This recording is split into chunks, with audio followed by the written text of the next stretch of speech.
السلام عليكم ورحمة الله وبركاته من داخل دير السيدة العذراء بجبل أسيوط الغربي بدرونكا. الوصول للمكان اللي احنا فيه سهل جدا، تركب اي حاجة من السيدة عيشة وتيجي لهنا عشان نتكلم مع بعض عن تاريخ وعمارة الدير الأثري الجميل بتاعنا اللي مرتبط برحلة العائلة المقدسة ومجيئها لمصر. اتكلمنا في الحلقات اللي فاتت وقلنا ان العائلة المقدسة جت زارت مصر وقعدت فيها حوالي 3 سنين و9 شهور، وزاروا أكتر من 20 مكان. ده بسبب خوفهم وهروبهم من هرودس اللي هو حاكم فلسطين. هم جم هنا في اسيوط وقعدوا في مكانين، دير المحرق ودير درونكا اللي احنا فيه ده.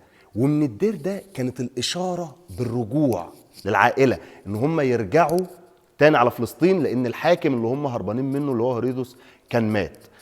لو بصينا في الاماكن دي اللي هي ال20 مكان اللي زارتهم العائله المقدسه، بقت اماكن بعد كده مقدسه من زياره العائله، واتعمل فيهم بعضهم في كنايس وفي اديره. يعني دي هنا اتعمل كنيسة من نهاية القرن الأول الميلادي، واتعمل دير في الرهبانية بقى ظهرت عندنا في مصر من القرن الثالث والقرن الرابع، فاتعمل دير في القرن الرابع. لكن المغارة اللي احنا فيها دي، بصوا بالنحت، مغارة كبيرة دي اتنحتت من سنة 2500 قبل الميلاد، يعني عمرها أكتر من 4500 سنة النهاردة. ده من قبل العائله المقدسه ومن قبل السيد المسيح. ولذلك هم لما جم اصلا مصر، لما جم قعدوا في المكان ده، هم قعدوا فيه والناس استقبلوهم. كان في ناس قاعدين هنا وهم قعدوا معاهم والناس استقبلوهم وادوا لهم اكل وشرب وقعدوهم معاهم. مدينه اسيوط احنا بنقول احنا في الجبل الغربي، هي واقعه ما بين جبلين، يعني هي على الوادي، هي عرضها حوالي من 20 ل 22 كيلو، في جبل شرقي وفي جبل غربي. هم قعدوا بقى هنا في الغرب. الجبال دي كان في عصر مصر القديمة كانوا بيجوا ينحتوا، يستخدموها كمحاجر وينحتوا زي ما احنا شايفين فيها وياخدوا حجارة من هنا. طيب حد يقول لي ان احنا هنا مرتفعين، هو احنا اعلى من الارض بحوالي 100 متر، بس في وقتهم لما كان بيحصل الفيضان كانت المية بتقرب لهنا، فكان بسهولة جدا ان هم ياخدوا الحجارة ويحطوها بقى على المراكب وياخدوها يستخدموها في بنى المعابد والمنشآت اللي هم بيعملوها. في هنا غرف ما زالت موجودة اللي أقامت فيها العائلة المقدسة.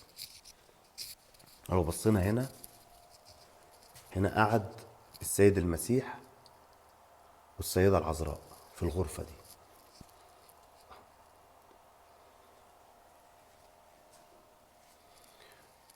وهنلاقي غرفة تانية برضو في الاتجاه ده اللي قعد فيها القديس يوسف النجار، لان احنا بنقول ان احنا في الغرب، فاحنا عارفين ان كل الكنائس بيبقى فيها الشرقيه. في الاتجاه ده كده الصلاه الشرق، هنا كده الغرب، ده الجبل، احنا في بطن الجبل لجوه عشان بس نفهم. ده الشرق.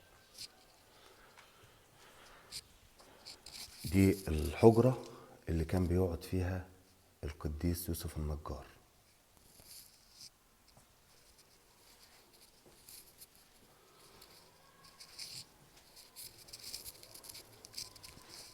لو لقيتوا بقى السقف، حد هيسأل ايه ليه السقف بالشكل ده؟ في سواد، يعني بصوا لون الحجر، تاخدوا بالكم كده اهو، ده بسبب الدخان بتاع الشموع. هو كان وقتها ما كانت دي الإضاءة،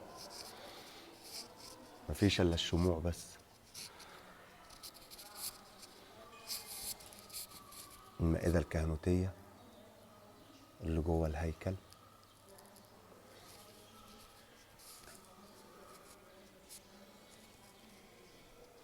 دلوقتي الساعة 5:15 قبل الفطار في رمضان. كل سنة وانتم طيبين.